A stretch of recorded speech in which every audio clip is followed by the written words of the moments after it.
Bon, je n'ai pas suivi trop le débat, mais j'ai eu vraiment de quelques informations qu'il y a eu des nouvelles, il y a des trucs, des débats autour, mais le chef de l'État a dit qu'il ne va pas faire un troisième mandat.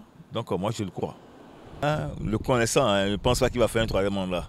Parce qu'il a déjà fait plusieurs sorties, il a fait sur des réseaux où il a dit qu'il ne va pas faire un troisième mandat. On va pas voir l'aspect des autres pays et voisins de l'Afrique qui vont jusqu'au-delà du troisième mandat. Nous sommes un autre pays, hein, le Bénin est un autre pays. Et le Bénin est attaché à sa constitution. Déjà que lui-même a dit que la constitution réclame 2 mandats, il le fera pleinement à partir.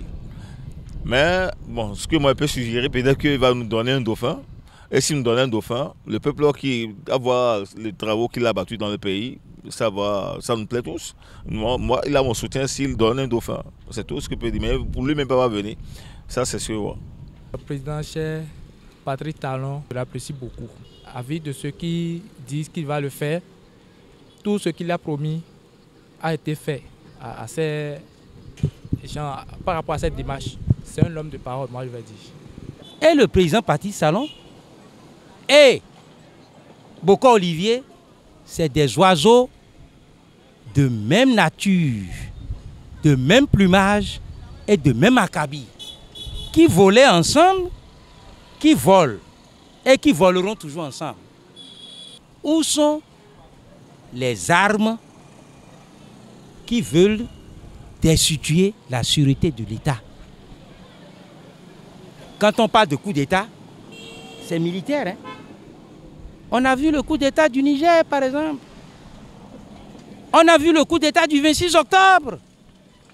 Le coup d'État raté de Janvier à Sogba en 1974. Les crimes, c'est-à-dire les armes du crime sont là.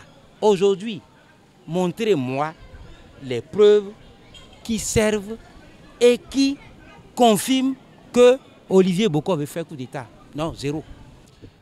Le chef de l'État a bien fait de le dire et de le souligner parce que la population pense qu'il va briguer un autre mandat.